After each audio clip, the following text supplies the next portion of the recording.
Welcome to Mad Money. Welcome to Cramerica. Look, my friends, hey, I'm just trying to make a little bit of money here. My job is not just to entertain, but to explain. So call me at 1-800-743-CNBC. Tweet me, Jim Cramer. You never want to see what's happening right now in the stock market.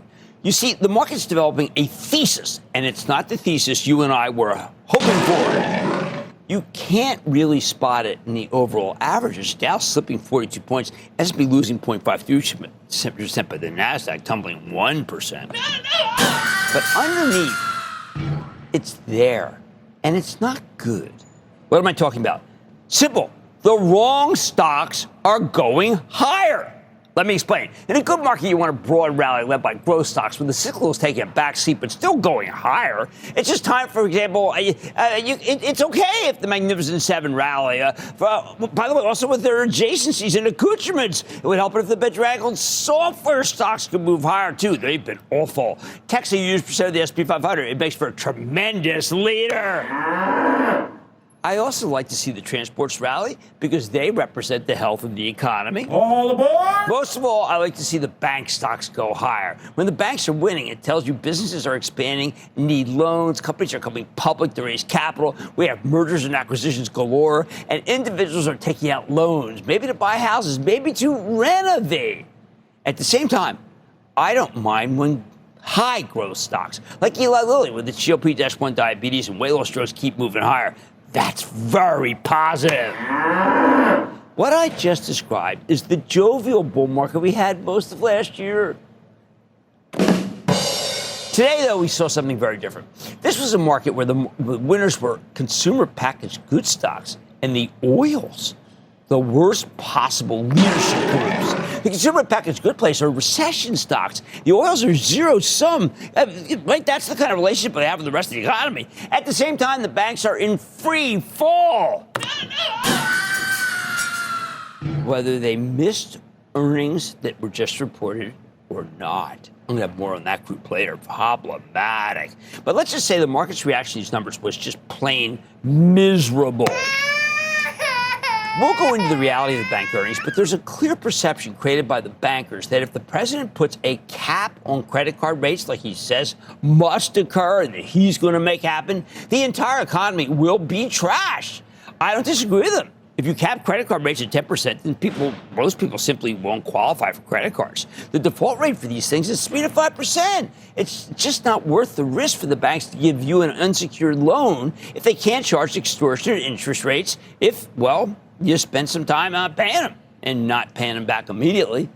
The only people who qualify for credit cards are the ones who don't need the money. And that is a recipe for economic disaster.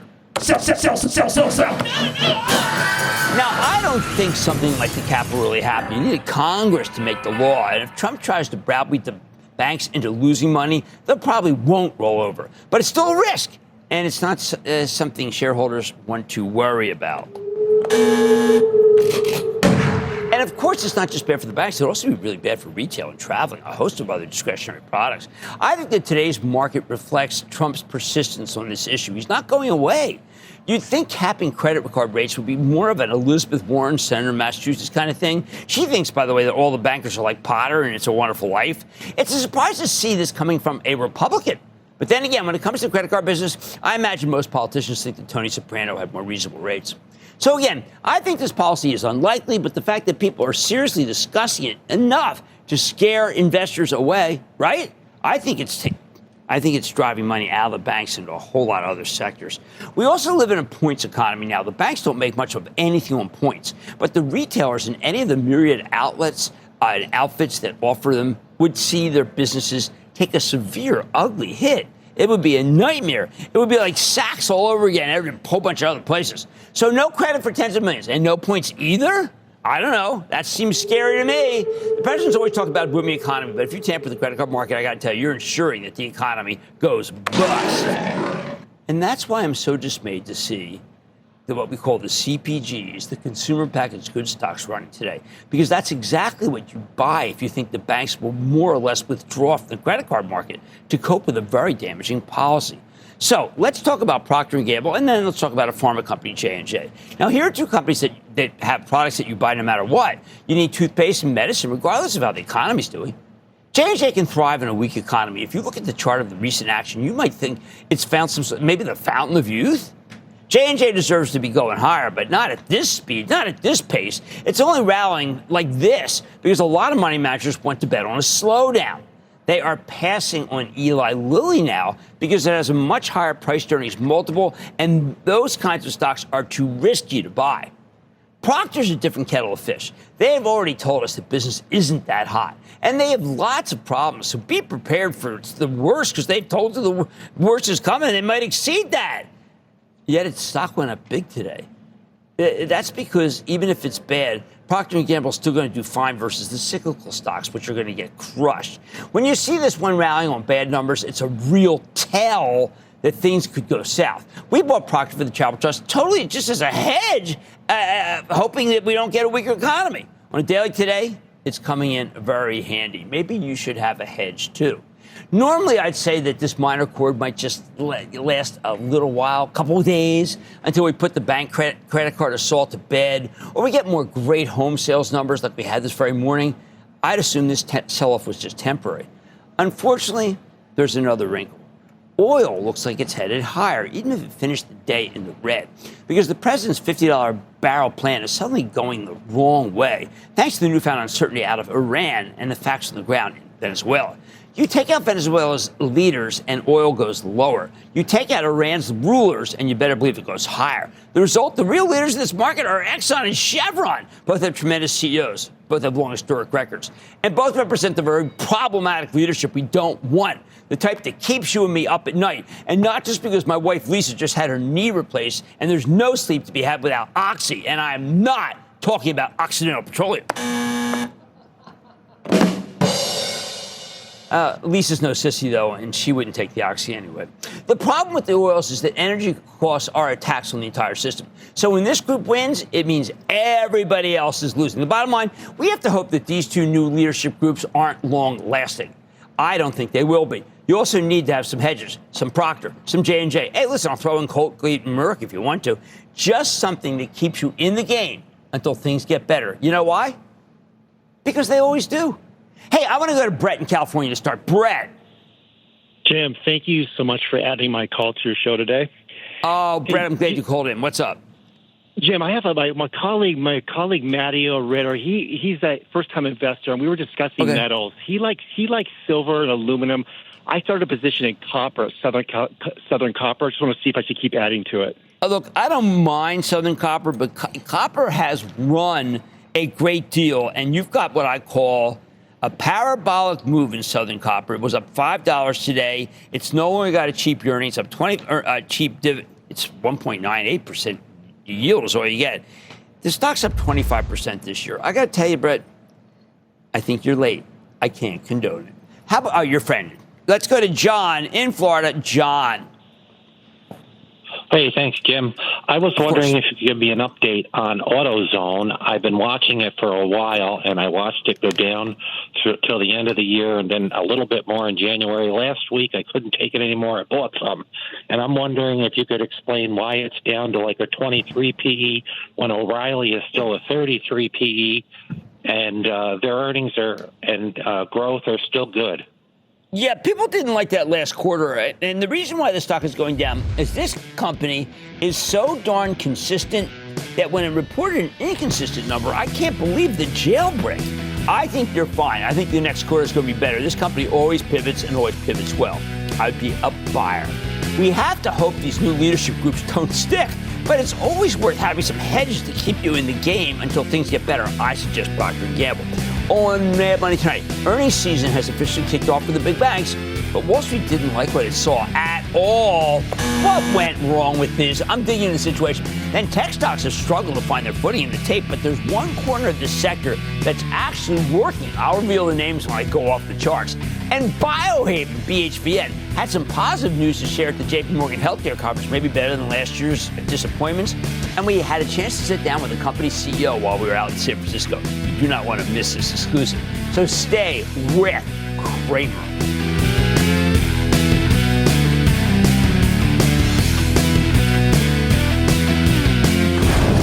Don't miss a second of Mad Money. Follow @Jim Cramer on X. Have a question? Tweet Cramer. #MadMentions. Send Jim an email to madmoney@cnbc.com or give us a call at 1-800-743-CNBC. Miss something? Head to madmoney.cnbc.com.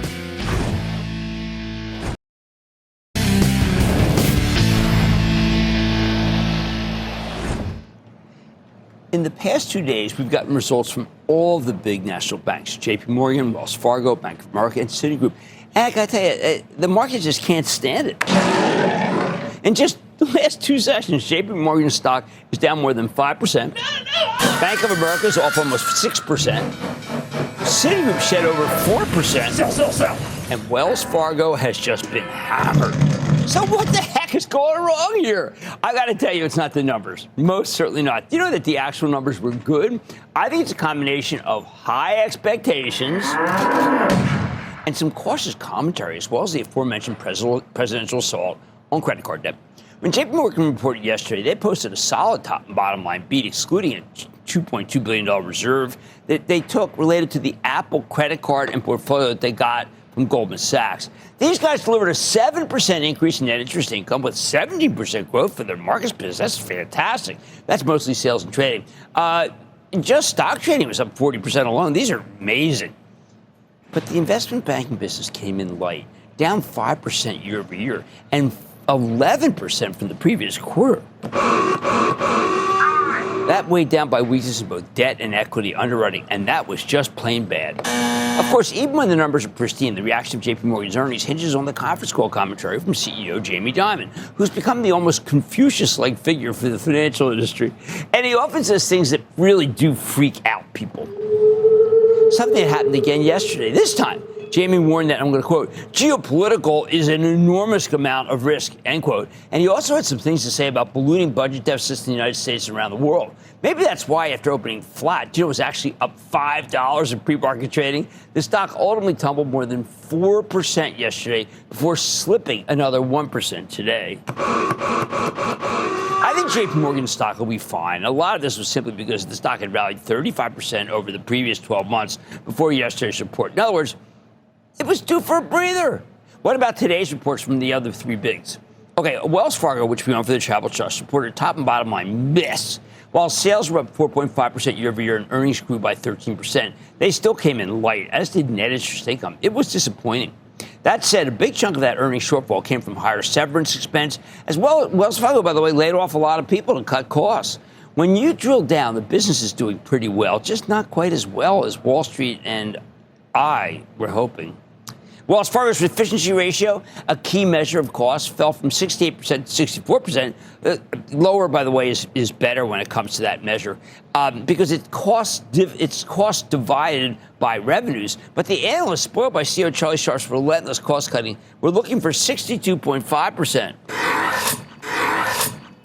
Just not good enough. Now imagine that told a story of a bank that's been unshackled after last year's removal of the Fed-mandated asset cap of 2018. Wells Fargo is now able to grow more aggressively in areas like credit cards and investment banking. And again, you've got to keep in mind that the stock was up, like JP Morgan, 35% over the preceding 12 months. That's one reason why we sold some Wells Fargo for the Travel Trust yesterday, even in the teeth of the hideous decline. More on that later. I still believe in Wells Fargo longer term, but the stock has to finish going down, and I don't think it is yet. All right, how about Bank of America, which looked fantastic? They posted a small top and bottom line beat with a 7% revenue growth, 18% earnings per share growth. Astounding. Their net interest income was up 10%, also slightly better than expected, yet the stock still sold off 4% today. I think that's extreme. Don't let that mislead you. Bank of America reported a solid quarter. All four of the business lines, they beat revenue expectations, with global wealth and investment management and global markets both up over 10% year over year. I'm not used to seeing that. Bank of America also sounded confident about 2026, guiding for 5 to 7% net interest income growth this year. CEO Brian Moynihan said, quote, while any number of risks continue, we are bullish on the U.S. economy in 2026, end quote, and thank you. It's tough to poke holes in this Bank of America quarter. Sure, the company got a boost from lower than expected credit charges, which helped drive their slightly better than expected earnings beat.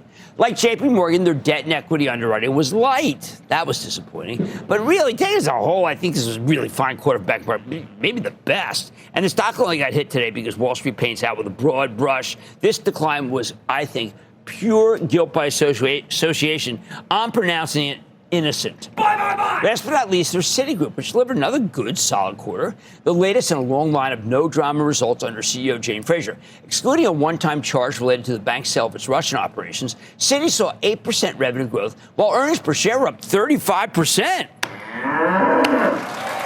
Citi had the best net interest income of all the banks, up 14%, also ahead of expectations. But as with Bank of America, they benefit from a smaller than expected provision for credit losses, which signals confidence in the economy. But it's not an operational number. Below the top lines, this is where it hurt. It was a mixed bag. Citi's services business and its banking business both beat. So did the markets business. But that was driven by fixed income as equity trading fell a bit short. The company's personal banking in the United States had a shortfall, and I was hoping that would start cutting. I like that business. It needs to really climb, as did the wealth unit, though the wealth shortfall was very small. Basically, for Citi, this was another professional quarter. And for a turnaround story like this, it would have normally been enough to send the stock roaring. Remember, Citi's much, 3 much cheaper than its peers, even after shooting up 66% last year. But today, with the overall market down and Wall Street deciding these bank earnings were just yawners at best, another solid result from Citi wasn't enough to send the stock up. We're all used to seeing it jump after earnings. One of the more interesting tidbits about Citi today didn't even come from the quarter. In an internal memo sent to employees, which was then picked up by basically every major financial news outlet, Fraser, CEO, said that her bank's transformation efforts are more than 80% complete. Memo also included news about more layoffs and some interesting commentary about how Citi's adopting AI. But it matters that the bank's self-help efforts, which have moved the stock so much, are nearing completion. I got to wonder how long Citi stock can keep running if the company's no longer being graded on a curve. For now, though, I think it's just too cheap to ignore. It's probably the first one I would buy of the ones I just mentioned. Bank of America, too. They're both good. Now, here's the bottom line. The big national banks have all reported, and though we've seen generally strong results, that wasn't enough to prevent Wall Street from turning against these stocks. I'm not sweating this too much because the banks have had some major runs here, so I think they were due for a pullback. After looking at the numbers, my verdict is that these stocks can keep working this year as long as the economy doesn't deteriorate from here. But they are taking a breather after coming in way too hot. If we get this credit card rate cap to the sidelines, the rally will start, even maybe sooner than I expected. Oh, I expect some pain for the next at least week, maybe 10 days. Mad Money is back after the break. Coming up, could the stars of the .com era be rising again? Cramer's going off the charts to see if what's old is new again. Next.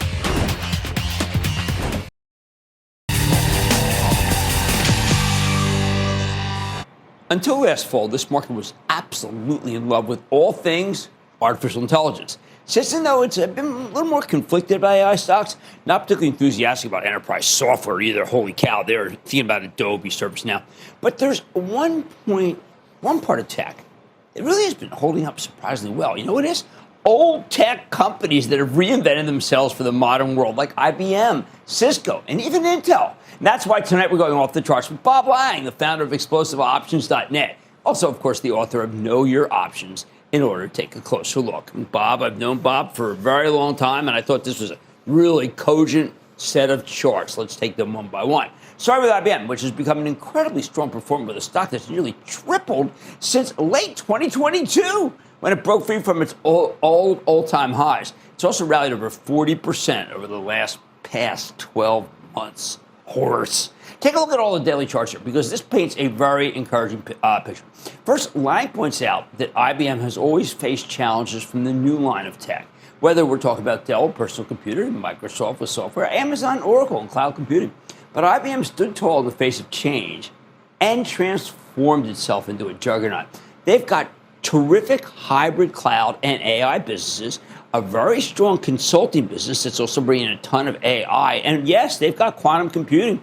Even better, at this point, IBM has been putting up its strongest sales growth in years. Their CEO, Arvind Krishna, is top-notch. And you know what? I think he sees the future better than almost all CEOs, not just in tech.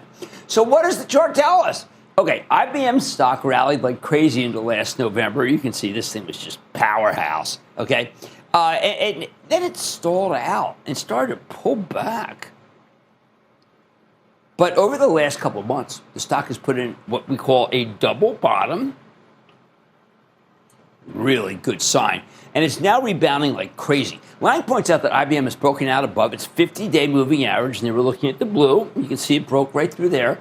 With force this week, the stock's now at $309. He sees a ceiling resistance, $315, with another potential ceiling running from, $335 to $345. That's not on the chart, but it would be up here, okay? If it can break out again. When a stock rockets higher, then trades sideways for a while, then starts running again, which is where IBM is right now, that usually means there's more upside. We're witnessing the next leg higher. Not too late to buy IBM. What else? When you look at the moving average convergence divergence, or what we call the MACD line, which is an important momentum indicator, IBM just made what we call a bullish crossover. And that's the black line going over the red right there.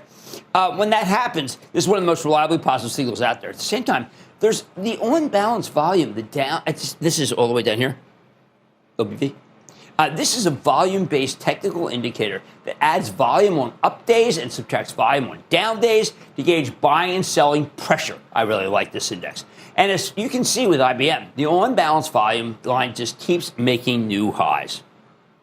Even better, the relative strength. Now we're going RSI index at the top. Another key momentum indicator is still a long way from being overbought. That would be all the way up here, and then we'd have to be worried. When IBM got overbought in the fall, it temporarily lost its mojo. But it can really rally a good bit now because the relative strength index is saying it can go to higher levels. That's where it tends to stall out. I like the last quarter from IBM very much, and I bet Krishna can deliver again when the company reports later this month. It's inexpensive relative to its growth rate and runs very lean, as Krishna runs a very tight ship. How about, and this one makes me so happy because it's a charitable trust name, Cisco. Yes, the online networking play is a little different. Cisco spent years struggling to reinvent itself. You can see it years there, right? This is just from July, but trust me. And admittedly came late to the AI party. The stock didn't really start running until the second half of 2024. Lately, though, Cisco's gotten its act together, regularly picking off new clients from its competitors. Reminds me of the old days when the company was a fierce competitor that regularly drove its rivals to the brink of destruction.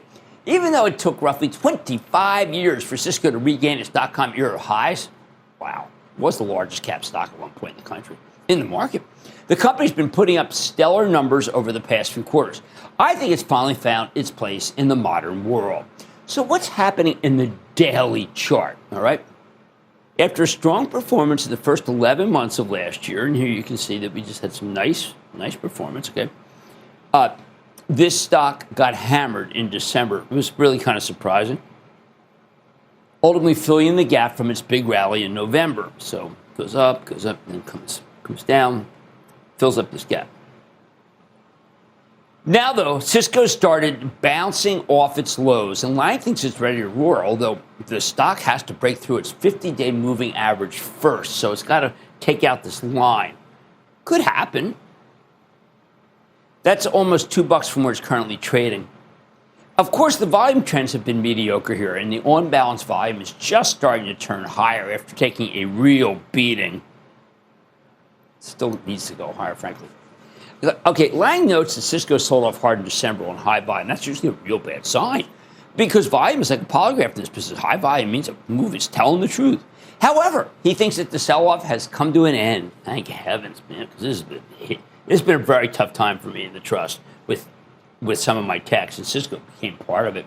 The MACD line is still flashing a sell signal, but Lang believes it's bottom. Basically, you see Cisco making a run at its downtrend line, and if we get a few good days, the bulls are poised to take control. He's betting the $74 stock can change toward its old highs around $80, and then charge, you get this, $100. I sure hope he's right. That'll be later in the year. That we already have a nice gain to trust, but I really am getting greedy. I want more points from CEO Chuck Robbins. Now, I've got to tell you, I think that we had a little leveling off. I think you buy Cisco right here. Finally, let's talk Intel, which has been way too hot for me. Last year's most surprising comeback story. The chip maker seemed like it was being eaten alive by NVIDIA and AMD. The former CEO, Pat Gelsinger, practically ran it to the ground with his ambitious plans to build semiconductor manufacturing facilities. It got to the point where Intel looked like a corner. A lot of people were worried about this national treasure. But then they brought in Cramer fave Lip Bhutan as CEO, and he has managed to wrangle a bailout from the federal government, which took a nearly $9 billion stake at some really good prices. Once Uncle Sam got on board, even NVIDIA made a $5 billion investment in Intel. The stock's been on fire ever since because once they cleaned up the balance sheet, Intel instantly became a much better story. And the investors had a much better bottom line. When you look at Intel's daily chart, you see a textbook uptrend. The stock made a terrific move higher in September. It's been making a pattern of higher highs and higher lows ever since. The MACD line is now flashing a buy signal. Remember what I told you, that when it goes over that line, it's bullish? The on-balance volume has been steadily marching higher. Nice progression there. The only fly in the ointment for Intel is that the relative strength in this RSI has reached overbought territory. We don't want it over that line. Going to have to mark some time. That's why I say it's been too much of a rocket ship. But Lang says stocks can stay overbought for weeks before the share price starts coming down. So I think we're okay here. Right now, he thinks that Intel's making a run at $55. Oh, man. And can see it eventually going into 2021 highs in the high 60s. It's a shocking move. And perhaps only the federal government and Jensen Huang, who did the investing for NVIDIA, really caught the bottom. By the way, Jensen Huang, very good friends with Bhutan. Here's the bottom line. The charts, as interpreted by Bob Lang, suggest that 2026 could be the year of old tech companies that have found a place for themselves in the modern world, which is why he likes IBM, Cisco, and Intel. It's why I think you should be buying Cisco right now. I think Bob Lang is going to be right. I want to take calls. I want to go to Fatty in Ohio. Fatty. Thank you for taking my call. ServiceNow is a 1-year low. Is it not time to buy it yet? Okay, so ServiceNow, wow, is it a 1-year low? It is down $100.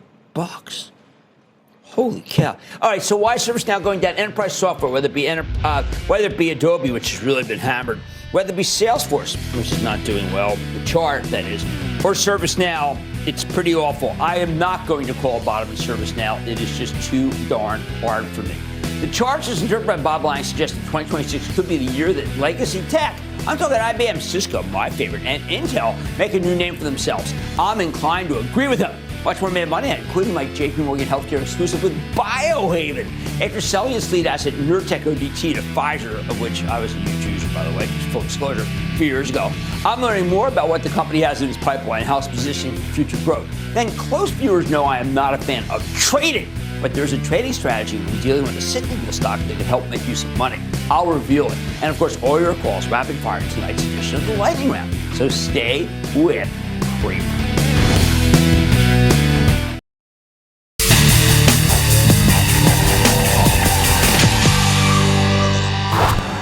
This week, we got a slew of announcements from Biohaven, the drug company created when the old Biohaven Pharmaceuticals sold its lead asset to Pfizer about 3 years ago.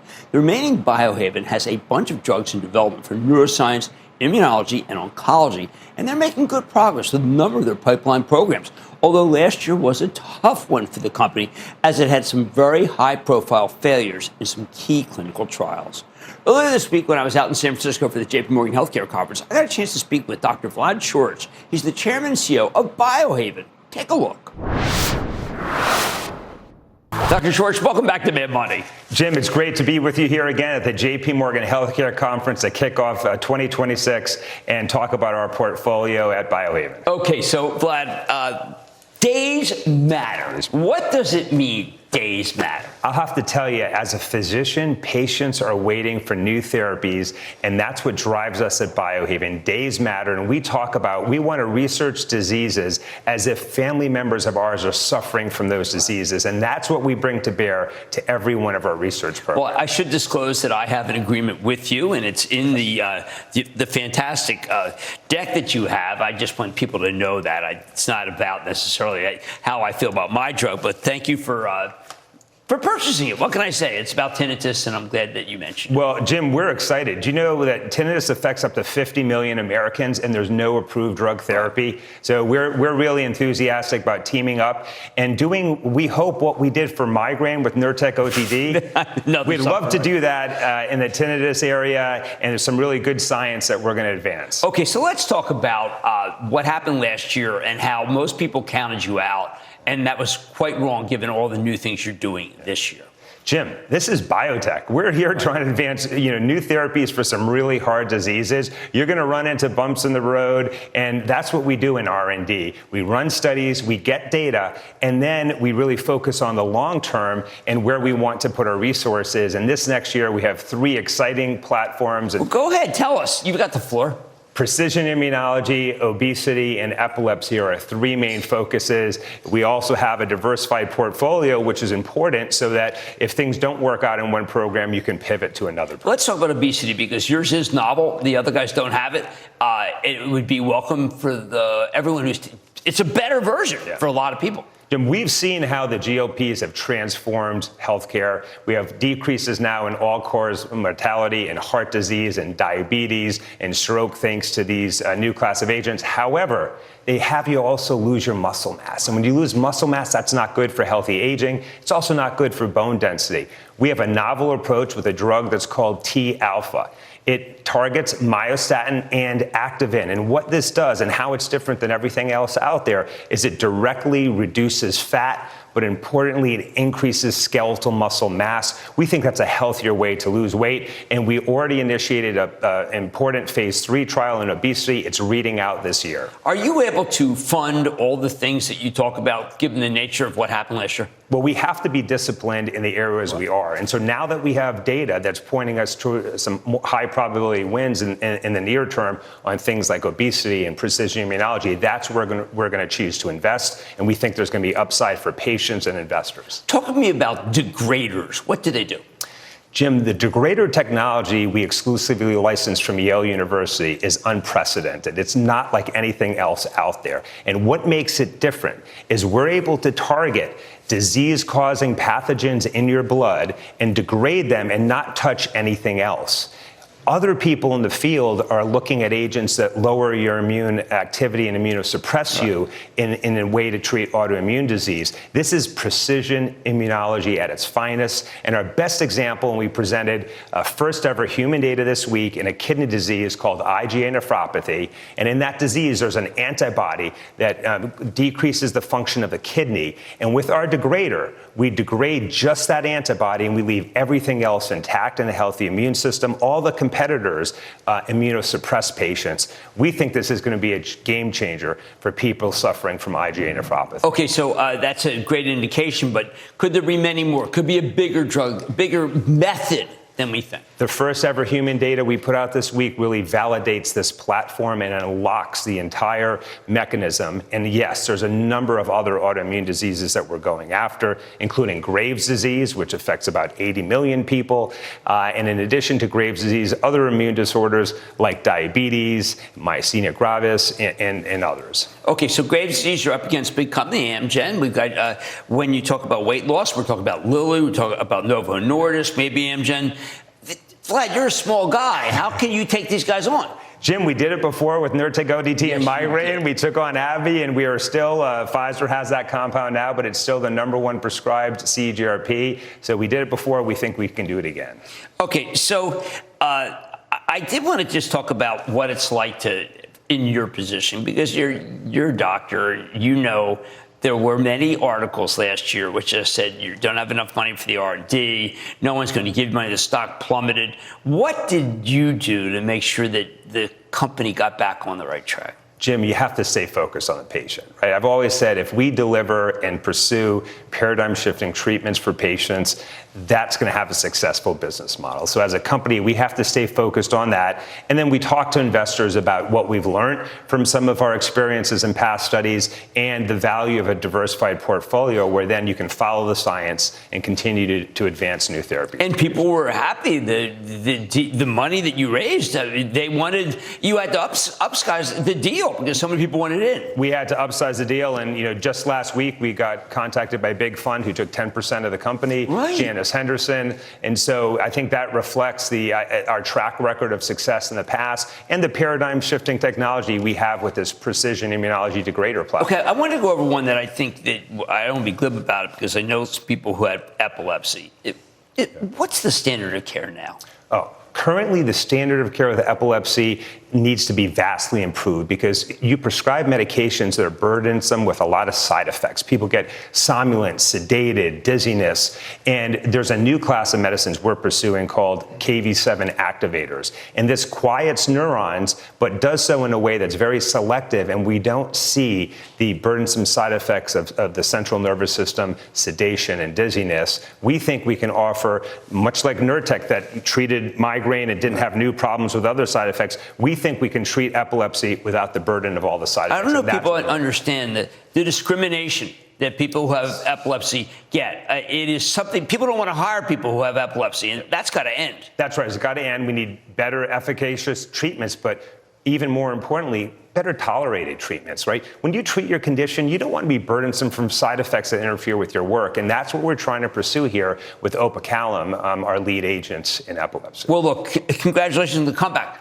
But again, I want to disclose that I do have a business relationship with you to try to make it so that people can live with tinnitus. And I appreciate you willing to take this on, just like I'm a spokesperson from the American Migraine Foundation. You take on things that everybody say can't be solved. It's really terrific. We have to do that, Jim, for patients, and we have to continue to change paradigms for patients. Excellent. That's Dr. Vlad Shorich, Chairman and CEO of Biohaven. Thank you. Coming up, Cramer takes your calls, and the sky's the limit. It's a fast-fire lightning round. Next.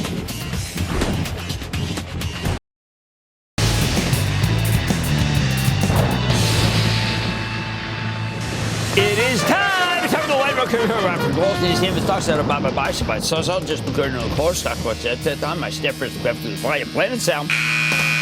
And then the lightning round is over. Are you ready, Ski? Guys, over the lightning round. Representative money. We're going to start with Jim in Rhode Island. Jim! Hey, Jim Cramer. It's an absolute pleasure to speak with you. First thing, Right I'm back up here at to you. see my New England Patriots to play, and my condolences to you and your Philadelphia Eagles. I very much appreciate that. It's been a very soul-searching time for me, and I do wish you the best of luck for the Patriots. How can I help? Thank you, my friend. Hey, we've had a 35-year relationship that you're unaware of. I was a nuclear-trained submariner, came out of the Navy and got a broker-dealer to sponsor me in New Jersey in 1991. Wow. So great. You and CNBC have been part of my life since Kudlow and Cramer. So Love it. Thank you. Let's help everybody with a great deep value play. Two friends in Rhode Island, Stephen Wilcox and George Babcock. Babcock and Wilcox formed in 1867. Sold the steam generator to Mr. Tom Edison. Boy. You know, you're absolutely right. I've got to tell you, first of all, thanks for watching for so long. And Babcock and Wilcox. Now, unfortunately, it's up 30% for the year, but it is a great spec on the construction of power plants. Let's wait till it goes down a little bit and then pull the trigger. And thank you for serving. Let's go to Larry in New Jersey. Larry. Hey, Jim, how you doing? I'm doing well, Larry. How you been? I'm doing great, thanks. First-time caller, long-time listener. Calling about Mountain, MNTN. I initially said it was good, then I was able to retract that, thank heavens. This stock is just awful. I cannot believe. I mean, they have to make money. They have to make money or else it won't turn around. It came public at a very exciting time, and it is going lower without earnings per share. And that, ladies and gentlemen, is the conclusion of the Lightning Round. The Lightning Round is sponsored by Charles Schwab. Coming up, did selling shares of Wells Fargo for the charitable trust change Cramer's don't trade philosophy? He's breaking it down next.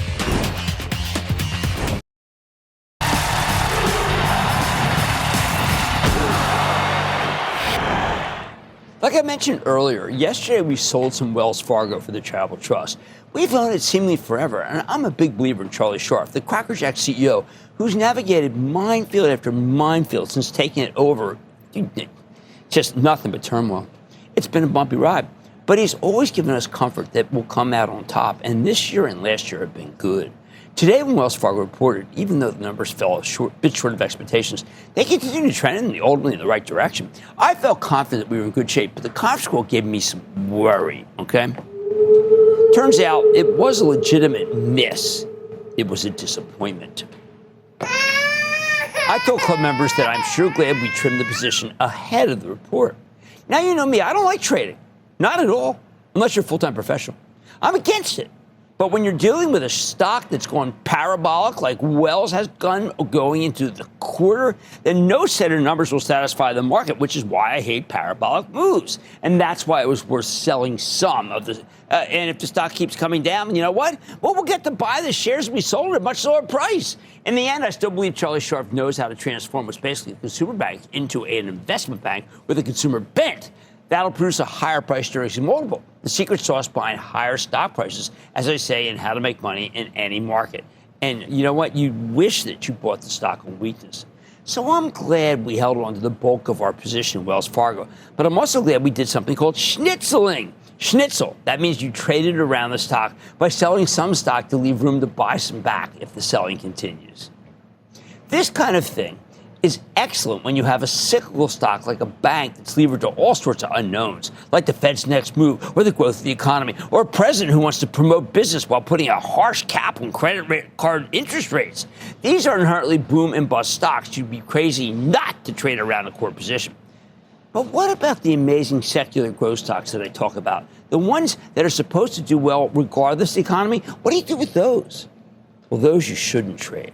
A tremendous grower requires a tough-as-nails attitude, where the trick is to sit on your hands and do nothing when they go higher. I just came back from the J.P. Morgan 44th Annual Healthcare Conference and was bombarded pretty much everywhere I went. Airport, airplane, hotel rooms, conference, by people who bought NVIDIA because of this show and kept it and are now millionaires. None of these people were what I call a means. I'm glad I helped create these investors, not traders, and they got rich for owning this thing because they didn't trade.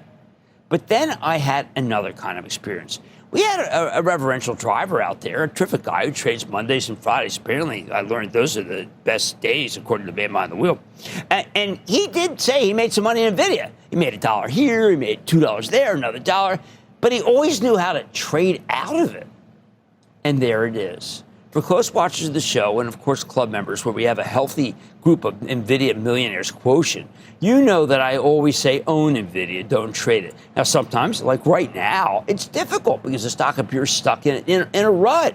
Other times it's bountiful. But NVIDIA is a stock that's not meant to be schnitzeled. It's meant to be owned, not traded. Long term, I don't love most cyclical stocks. We own what I think are the best of them for the charitable trust, but I accept that they should be traded around because they're hostage to the broader economy. But when you find some amazing secular growth stories, stocks that goes higher without a strong economy, you want to be the holder, not the trader. You want to make the dollars, leave the pennies to the traders. With the best, it never changes. And if you don't obey my rule, you'll never see the greatness of what a hero stock can do for you and, of course, your bank account. I like to say there's always a bull market somewhere. I promise I'll find it just for you. Right here on Mad Money. I'm Jim Cramer. See you tomorrow. All opinions expressed by Jim Cramer on this podcast are solely Cramer's opinions and do not reflect the opinions of CNBC or its parent company or affiliates and may have been previously disseminated by Cramer on television, radio, internet, or another medium. You should not treat any opinion expressed by Cramer as a specific inducement to make a particular investment or follow a particular strategy, but only as an expression of his opinion. Cramer's opinions are based upon information he considers reliable, but neither CNBC nor its affiliates and or subsidiaries warrant its completeness or accuracy, and it should not be relied upon as such. To view the full Mad Money disclaimer, please visit cnbc.com/Mad Money disclaimer.